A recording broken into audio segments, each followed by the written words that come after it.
Ngaha turaje Nyagasani twitabira ingoma y'urukundo. Ku izina ry'Imana Data na Mwana na Roho Mutagatifu, amen.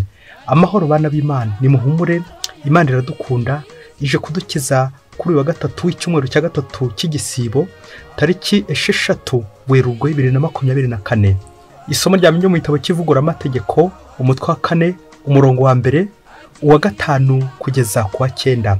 Musa abwira imbaga y'Abisiraheli ati: none rero Isiraheli, umva amategeko n'imigenzo mbigisha ubwanjye gukurikiza, maze muzabone kubaho no kwinjira mu gihugu Uhoraho Imana y'abasokuruza banyu abahaye ngo mukigarurire. Dore mbigishije amategeko n'imigenzo nk'uko Uhoraho Imana yanjye yabintegetse, kugira ngo muzabikurikize mu gihugu mugiye kwinjiramo ngo mukigarurire. Muzayakomereho muyakurikize, nicyo kizatuma muba abanyabwenge mu maso y'amahanga. Abazabwirwa iby'aya mategeko yose bazavuga bati: nta kabuza, iri hanga rikomeye ritya rigomba kuba ari ry'abantu b'abanyabwenge kandi b'impuguke. Koko se hari irindi hanga rikomeye ryagira imana ziri hafi? Koko se hari irindi hanga rikomeye ryagira imana ziri hafi nk'uko Uhoraho Imana yacu abigenza igihe cyose tumutabaje? Ni irihe hanga rikomeye ryagira amategeko n'imigenzo biboneye ngiri tegeko mbagejejeho uyu munsi? Icyakora uririnde, umenye ntuzibagirwe ibintu wiboneye n'amaso yawe. Mu buzima bwawe bwose ntibizigere bikuva ku mutima, ahubwo uzabyigishe abana bawe n'abuzukuru bawe. Iryo ni ijambo ry'Imana. Zaburi 147, muryango w'Uhoraho, singiza Imana yawe. Yeruzalemu amamaza Uhoraho, Siyoni singiza Imana yawe, kuko yakaje ibihindizo by'amarembo yawe, agaha umugisha abana bawe bagutuyemo. Yohereza amategeko ye ku isi, ijambo rye rikihuta bitangaje. Anyanyagiza umurama w'urubura, ukagira ngo ni ibizingo by'ubwoya bw'intama, agasangiza ikime cy'inyababa, ukaba wagira ngo ni ivu. Amenyesha bene Yakobo ijambo rye, agatangariza Isiraheli amategeko ye. Nta yandi mahanga yigeze agenzereza atyo ngo ayamenyeshe amateka ye. Muryango w'Uhoraho, singiza Imana yawe. Nyagasani Yesu nabane namwe. Amagambo mu Ivanjili ntagatifu kwanditswe na Matayo, umutwe wa 5, umurongo wa 12 kugeza ku 19. Muri icyo gihe abigishwa bari bateraniye iruhande rwa Yesu ku musozi, maze arababwira ati: ntimukeke ko naje kuvanaho amategeko cyangwa abahanuzi. Sinaje gukuraho, ahubwo naje kunonosora. Koko rero ndababwira ukuri, kugeza igihe ijuru n'isi bizashirira, nta kanyuguti nta n'akadomo kazava ku mategeko, ibyo byose bitarangiye. Nuko rero uzarenga kuri imwe muri amategeko yoroheje kandi akigisha n'abandi kugenza batyo, azitwa igiseswa mu ngoma y'ijuru. Naho uzajya ayakurikiza akayatoza abandi, azitwa umuntu ukomeye mu ngoma y'ijuru. Iyo ni Ivanjili ntagatifu. Bayoboke b'Imana, Yesu Kristo akuzwe. Nimukomere kuri Kristo, kuko burya ukomeye nyir'ukuri n'ubukomeye ku Mana. Muri aka kanya tujye kujya mu ishuri ry'amategeko. Abanyamategeko aho bari ndabasuhuje mu rukundo rwa Yesu na Bikira Mariya, nimugira amahoro. Amasomo y'ikindi byacu duteguriye ahiniye mu ijambo rimwe ryitwa amategeko. Muri ibyiciro bibiri ndifuza ko aza kuva aha ngaha wamenye icyo uherereyemo. Ese uri umutegetsi cyangwa uri umubyeyi? Aho tuba bidusaba amategeko, ariko hari ubwo amategeko tuyakoreshaho nk'abategetsi, tukaba twategeka abagenzi bacu n'igitugu n'igitutu, ariko hakaza kuburamo ububyeyi. Nawe uze kureba mu rugo rwawe, muri sosiyete, mu ruganda rwawe, aho ukora, aho uba, niba amategeko mukoresha ari nk'umutegetsi cyangwa ari nk'umubyeyi. Ingingo remezo idufasha kuzirikana ku ijambo itegeko iritwa ngo akamaro k'itegeko. Mu kuzirikana akamaro k'itegeko turagenda ku ngingo 3 z'ingenzi. Ingingo ya mbere iritwa impamvu y'itegeko. Ingingo ya kabiri akamaro k'itegeko. Ingingo ya gatatu igihano. Byumvikane, iyo tubahirije itegeko urahanwa, naho iyo ryubahirije ukagombye nyine guhembwa. Akamaro k'itegeko. Reka duhere ku ngingo ya mbere yitwa impamvu y'itegeko. Matayo umutwe wa 18 umurongo wa 20 badushishikariza ibyiza byo kuba hamwe. Kuba hamwe ariko turi gusenga, aho 2 cyangwa 3 bateraniye banyiyambaza basenga, mba ndaho hagati yabo. Uwo ni Uhoraho ubivuze. Nyagasani ashaka ko twabaho muri communauté, muri groupe, ariko nanone agakomeza gutuyobora. Ni rya tegeko n'ubundi rigira riti aharenze umuntu umwe, aho babiri cyangwa batatu bateraniye, hagombye kuboneka umushefu, hanyuma bakanagera n'itegeko ribagenga, ribarinda, ribayobora. Rero itegeko ni uguturinda ko twaba nyakamwe, ahubwo tukabasha kuvugurura imibanire yacu hamwe n'abandi, kuko nta ubumwe, nta mugabo wigira, umugabo agirwa n'abandi. Kubana n'abandi, iyi mpamvu y'amategeko ni ukugira ngo tubane n'abandi, duhuze kandi duhure n'Imana. Rero ndizera ko namwe mufite umushefu aho muba muri gurupe ubayobora, ba adimini aho bari ndabasuhuje. Hari n'imvugo igira iti umugabo nutanga itegeko mu rugo rwe, nawe ugomba kumenya ubwoko bw'itegeko utanga mu rugo rwawe. Ese itegeko utanga rirubahirizwa, rirakurikizwa? Niba ryubahirizwa, barishimye se abo rishyiraho? Rero ndifuza kubanza kubwira abayobozi cyangwa n'abategetsi ko bagomba kugendera ku itegeko. Ntabwo ushobora kuyobora nta murongo ufatika watanze wo kuyobora. Urugo rero rufite itegeko, natwe rero turi mu rugo hano ku isi, dufite itegeko ry'Imana. Abayobozi bose iyo bava bakagera bagomba kugendera ku Mana, kuko niwe muyobozi mukuru utanga amategeko akayaduha. N'abayobozi bandi niba utagendera ku itegeko ry'Imana, n'ubundi nta buyobozi bwawe. Itegeko ry'Imana rihiniye mu ijambo rimwe ryitwa urukundo. Rero itegeko, impamvu y'itegeko ni uburyo bw'isi Imana ikoresha kugira ngo igeze abantu heza, uburyo bwo kuyobora abantu. Na Yezu Kristo mu Ivanjiri ya Yohani umutwe wa 15 umurongo wa 17 aragira ati icyo bategetse nuko mukundana. Ngo umurongo w'Imana, ngiye impamvu y'itegeko nuko dukundana, n'urukundo. Uwo ni umurongo Imana yagennye. Nawe umuyobozi ntukajye kure y'Imana. Uko nta muntu utagira umuyobora, niko umuyobozi wese nanone yagombye kumenya ko hari umuyobozi mukuru uruta abandi, ari we Mana, niyo twese tugomba kugenderaho. Intero nyir'urugo ateye bose bagomba kuyikiriza. Ngiye intero y'Imana, urukundo, itegeko ry'urukundo. Ngiye impamvu natwe tugomba kuyoboka Imana kandi tukaboka imigenzo yayo. Rero itegeko ni ry'Imana yashyizeho kugira ngo iyobore umuryango wayo, kuko twabizirikanye mu isomo rya mbere, uburyo umuryango wa Isirayeli ugomba gukomera kubera ko ufite Imana, ufite n'itegeko, ihanga rikomeye ry'abanyabwenge ngiri nta handi ryaboneka. Bitwibutse ko iyo abantu bafite amategeko y'urukundo bamererwa neza. Ariko bya bindi by'uko nyine wambaye keze ntamenye ko kera, hari ubwo tuba turiho neza, dufite abayobozi beza, ariko ntitubashe kubibona mu isomo, ntitubashe kubyaza umusaruro. Nugira Imana ukabona umuyobozi mwiza ukuyobora neza, ariko agakuyobora ku Mana, uzishima unezerwe, kuko hari n'abayobozi babi, bya bindi by'uko nyine utayobora arayobya, nawe ushobora kuba ari gukuyoborera ikuzimu, kuko afite nyine nawe umukoresha sekibi. Itegeko ry'urwango, iryo ni irya sekibi. Nawe itegeko ry'Imana ni urukundo. Yobu umutwe wa 28 umurongo wa 28, ubuhanga nyakuri ni uguhunga icyaha no gushakashaka Imana. Ngubu ubuhanga nyakuri. Kuba umuhanga no kubahiriza Imana, nkumva icyo Imana ibwira kandi nkayikurikiza. Ivanjiri y'uyu munsi iraza gutwibutsa Yezu Kristo ko ataje gukuraho amategeko, kuko azi akamaro k'amategeko, ko n'Imana nayo yakoresha kugira ngo yobore umuryango wayo. Ngiryo rero isezerano rishya rije kugira ngo ryuzuze irya kera, kunonosora. Ntago Yezu aza gukuraho, ntago Yezu aza kongera, ahubwo azana ikindi gisobanuro gishya, ko amategeko abereho gukunda, ko amategeko ari urukundo atari urwango, atari ugushikamirwa, ahubwo kubohora. Yezu Kristo mu gutubwira akamaro k'itegeko arifuza none twibutsa bya bitabo 5 by'amategeko ya Musa, bya bindi bitangira Bibiliya, imigenzo, amategeko agambire kubaha Imana, cyane cyane amategeko yandahiniye mu mategeko 2, gukunda Imana no gukunda mugenzi wacu. Imana ikaduha isezerano, nidukomera ku isezerano ry'Imana, kubera Imana umuryango mwiza, nayo ikatubera Imana. Ngiye igisezerano dufitanye n'Imana. Yezu rero aje kugira ngo bitwibutse, yongera twibutse uwo mubano dufitanye n'Imana, ko tutagomba kuwucamo. Itegeko ry'urukundo rigomba kuduhuza n'Imana, rikaduhuza n'abavandimwe. Ukuyeho urukundo wasigara niki? Mutagatifu Agustin wavugaga ati fais ce que tu voudras, kunda maze ukore icyo ushaka. Amen. Ngiye impamvu tugomba gukundana, ngiye impamvu amategeko agomba kubaho, ariko nta tegeko riri hejuru y'itegeko ry'urukundo. Yose nubwo yaza ajya yiroha mu itegeko ry'urukundo, kuko nushyiraho amategeko nta rukundo rurimo ntabwo azagenda neza, uzatsindwa.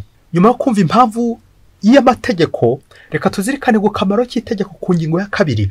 Abantu benshi nanjye hari igihe kumva itegeko icyambere gituzamo tukumva turashikamiye, turaremerewe, akamvuga igira iti amategeko arushibuye kuremera.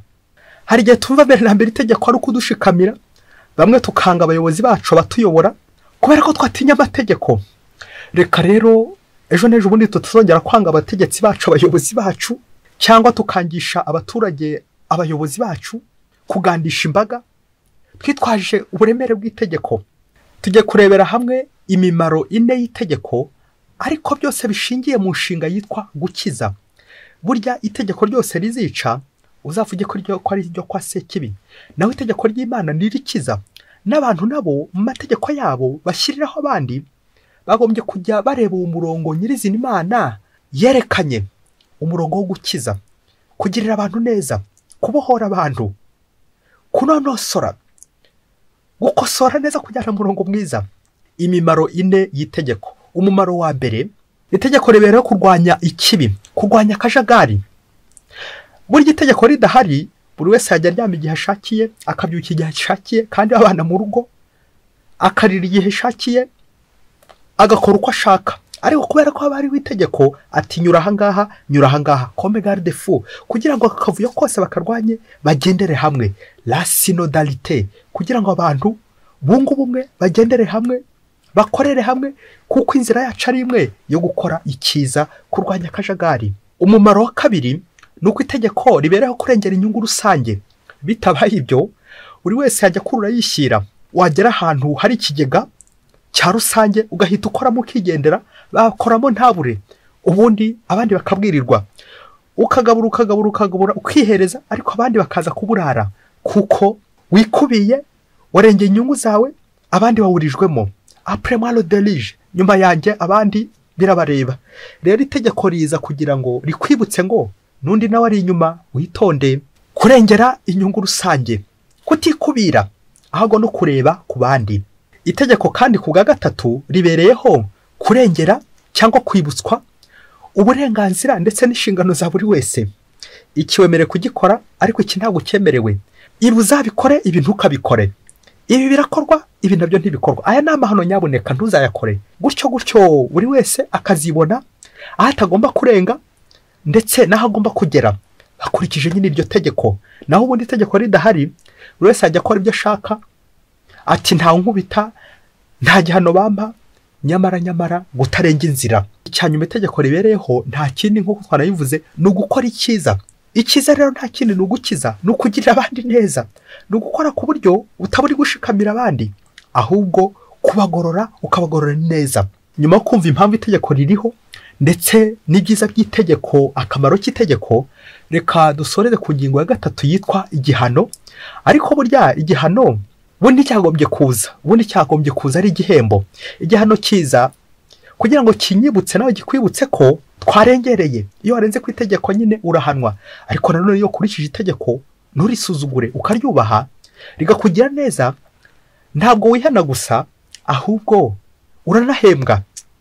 Muri iki gihe cy'igisibo rero ni ukureba amategeko tugomba gukurikiza, adufasha kwihana twebwe ubwacu, adufasha kureba ibyo twarenze, uko twagiye turengera, imirima twarengereye, amasambu y'abandi twarengereye, aho twagiye turenga inzira, aho twagiye tudohoka ku itegeko, maze twongere twihane, kugira ngo nurangiza kwihana uzahembwa.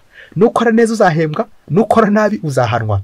Muri iyi ngingo tugiye kureba noneho uburyo nyuma yo kumva ibyo byose Nyagasani yatubwiye kubyerekeye ibyo atubuza n'ibyo yatwemereye, niba wowe nk'umutegetsi, niba wowe nk'umuyobozi, nk'umubyeyi aho uyobora, ese ukora nk'umutegetsi cyangwa ukora nk'umubyeyi? Umutegetsi ni wa wundi ushobora guhana, agahana yinhanukiriye, kwa guhana kumvisha ingegera. Ariko umubyeyi nuhana ahanura, agakosora, akagorora. Nawe uze kureba niba ubuyobozi bwawe ari uguhana uhanura cyangwa niba uhana uhanura. Uri umutegetsi cyangwa uri umubyeyi? Ibaze nanjye nibaze. Umunsi umwe hirya kure cyane muri Afurika, ngo umutegetsi umwe wayoboraga intara hirya kure ngo bigeze bamuzanira igisambo ngo cyari cy'igihene y'umuturanyi. Nuko rero uwo muyobozi ngo yari afite igihano gishyushye yahanishaga bene ibyo bisambo byahemukiye abandi, ngo ryari itegeko ry'uko abashyira mu tubuye akabapfukamisha, ubundi twatubuye tukagenda tubasya kugeza igihe ashobora no kuvira amaraso, utuye tugenda tumujomba mu mavi uko apfukamye, ubundi icyo gihano kikamwumvisha. Nuko cya gisambo kiraza, wa muyobozi ahita amupfukamisha mu tubuye. Hashize igihe kirekire wa muyobozi akagenda amurebera mu kirahure areba niba koko igihano cyamukoze, abona wa muntu yahanye ntacyo bimubwiye, utubuye dushinze yamupfukamishijemo akajya abona ntacyo bimubwiye, bishoboye ko twari kumujombagura bikomeye. Nuko bigeze aho araza aramwegera aramubaza ati igihano uri gucyumva ute?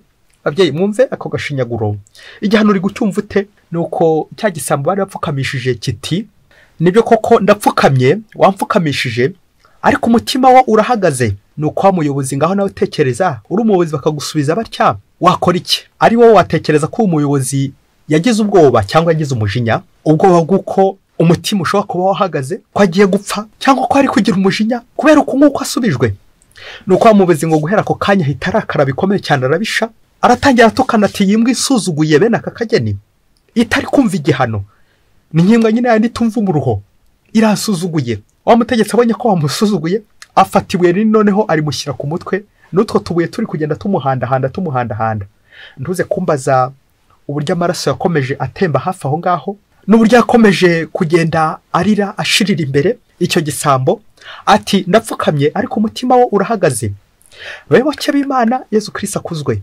Ese uyu muyobozi ni umutegetsi cyangwa n'umubyeyi? Iyaba inzu zacu, gurupe zacu zahindukaga ababyeyi aho kuba abategetsi, twakamerewe neza, twakishimiye amategeko, kandi amategeko atugeza aheza ni hehe? Ni mu ijuru.